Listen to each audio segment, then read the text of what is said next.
Algunos dicen que con la llegada del internet surgió una nueva era, la era del troll. Y he de decir que se equivocan, porque la era del troll empezó mucho antes que con la llegada del internet. Señoras y señores, los mayores hijos de la gran puta y los mayores trolls del planeta se fueron a la industria del videojuego a hacer su arte.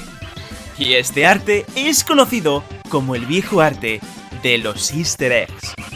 Y lo más importante es que el easter egg debe cumplir 3 normas irrompibles. La primera es que el easter egg tiene que ser, sí o sí, algo completamente random.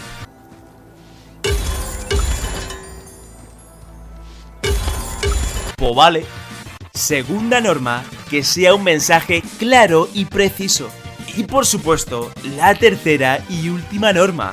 Y esta es que la manera para desbloquear el easter egg sea lo más innecesario posible.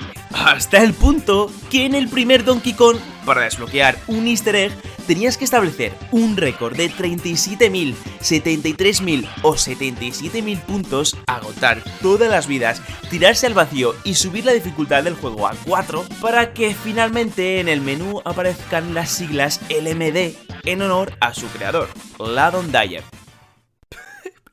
¿Pero qué cojones? Tenemos un ejemplo perfecto, bastante reciente, en el cual se nos muestra con bastante exactitud lo que pasa si se juntan el arte del easter egg con las personas más vírgenes de este planeta. Así que, señoras y señores, en Resident Evil 2 Remake decidieron que para desbloquear una foto oculta de Rebecca Chambers, le tenías que dedicar todo tu tiempo a registrar el escritorio de Albert Wesker en la oficina de los Star, unas 50 veces.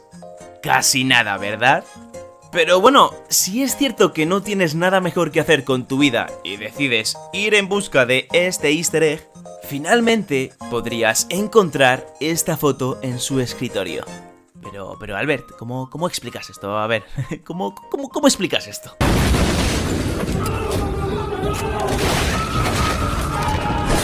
Aunque, a ver, Albert no tiene la culpa. Aquí los enfermos son los que han dedicado todo su tiempo para ver esta foto. Imagino que serán los típicos que pagan OnlyFans o algo así.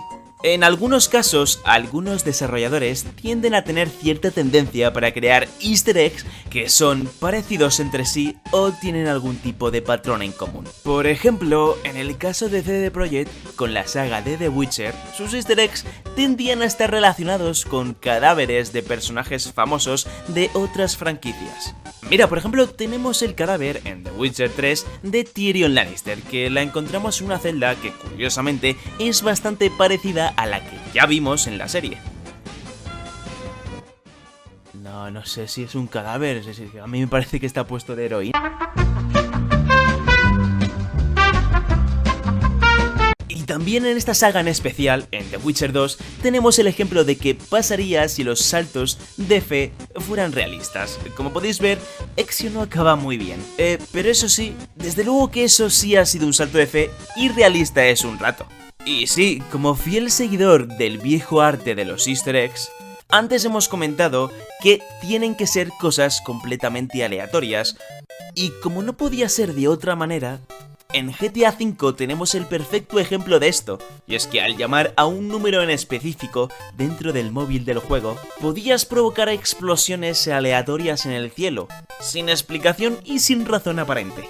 Explosiones así por la cara, no sé, ¿tendrían complejo de Mutzka por poner explosiones aleatorias o algo así? Te quiero, Mutzka, vuelve por favor. Y toca hablar ahora del sorprendente easter egg de Silent Hill. ¿Qué no sabéis cuál es? Sí, hombre, ¿cómo os imagináis que sería el easter egg de un juego cuya trama es totalmente adulta y oscura, donde se nos muestra el viaje al subconsciente de cada personaje, a sus frustraciones y deseos más ocultos, al dolor y a la culpa reprimida? Espera, pero ¿cómo? ¿Eh?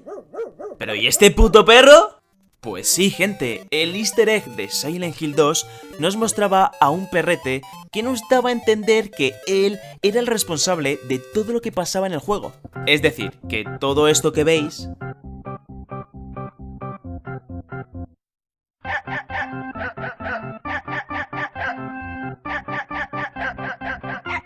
Todo era invención de un puto perro. Y lo peor de todo es que no tenéis por qué entenderlo. Ya os he dicho que el arte de los easter eggs es así. Nada tiene puto sentido. Es como lo que vais a ver a continuación. Decidme en qué tiene en común Borderlands 2, Dark Souls y Minecraft. Tranquilo, te dejo unos segundos para que lo pienses. En nada. Si eso, que los tres son juegos, porque otra cosa... Pero en fin, de igual forma, los desarrolladores decidieron poner en Borderlands 2 referencias tanto a Dark Souls como a Minecraft. Mira, si es que podemos ver la hoguera de Dark Souls junto al fantasma de supuestamente Artorias. O incluso una zona secreta en el juego en el que al parecer es Minecraft y en donde te enfrentas a un creeper por la cara. ¡Ey! Y no me quejo, por eso hago este vídeo, me flipan demasiado los easter eggs y me parecen una manera de que interactúen desarrollador con jugador de una manera brutal. Como no, el objetivo de todo esto es para que nos echemos todos unas risas. ¿Por qué? Con este vídeo te has reído, ¿no? ¿No? Y bueno gente, hasta aquí el final de este nuevo vídeo. Espero que hayáis pasado un buen rato y si ha sido así, ya sabéis. Y como digo en todos mis vídeos, podéis dejarme un like, una suscripción o un comentario. Y nada gente, después de esto yo me voy ya. Nos vemos en próximos vídeos y hasta la próxima familia. Adiós.